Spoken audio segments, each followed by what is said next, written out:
This past Sunday on CBS's Face the Nation, Republican Senator Lindsey Graham somehow managed to complete his transformation into an absolute brain-dead Donald Trump supporter. And it was really remarkable because the transformation finished, he entered the last stage of it and completed that cycle live on the air. And he did it by saying that kids in Kentucky would actually be far happier if we diverted funds away from the Department of Defense, funds that were actually going to go and build some schools in Kentucky, if we diverted those funds and put up a border wall. He said the kids in Kentucky would benefit more from a border wall than they would from having new schools and updated schools and, better equipment, better textbooks. Kids don't like those things. Kids like walls, says Lindsey Graham, a guy that's never had a child in his life. I can tell you, as a father, my kids would rather have books. My kids would rather go to school and have air conditioning or heat in the wintertime than they would to have a wall on a southern border that they even understand is not going to do anything to solve any of the problems facing the United States of America today. Lindsey Graham is absolutely in the pocket of Donald Trump now. And I know a lot of people on social media have been saying for months now, like, I wonder what Trump has on Lindsey Graham. Wonder what Putin has on Lindsey Graham. Here's the sad reality, folks. Nobody has anything on Lindsey Graham. The thing is, this is just who Lindsey Graham has always been. Lindsey Graham has done this for his entire career. I don't believe there is any grand conspiracy of somebody blackmailing Lindsey Graham.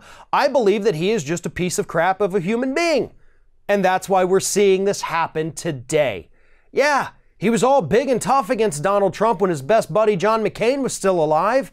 But as John McCain grew more ill, Lindsey Graham realized, shit, I don't have any other friends in the world. So what am I going to do? I'll latch on to Donald Trump. I'll be his mouthpiece. I'll be his talking point. And in exchange, I might have a new buddy to pal around with and go play golf with because John McCain's not going to be around much longer. That's what happened here. Lindsey Graham was just desperate for a friend, for somebody to talk to. And in exchange, all he had to do was get rid of what little bit of a soul he had left, and that's why we're seeing this today.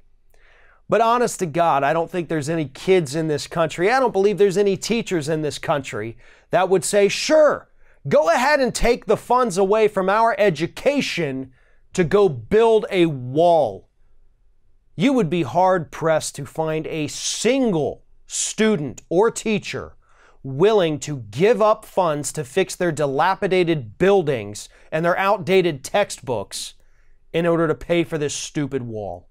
Lindsey Graham would likely know that if he spent any time outside of Washington, D.C. and actually went out into the country and talked to normal, average, everyday people. But it has been a very long time since Lindsey Graham has taken the time to go through and actually look at and talk to and understand what average Americans are going through.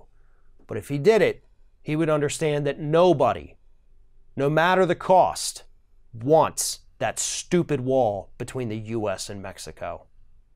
Thanks for watching, everybody. And don't forget, if you like what you see here, like, comment, share, and subscribe to our channel. And now you can also become a member of Ring of Fire and get exclusive early access to certain Ring of Fire videos all throughout the week. Just click on the little join button right below the video.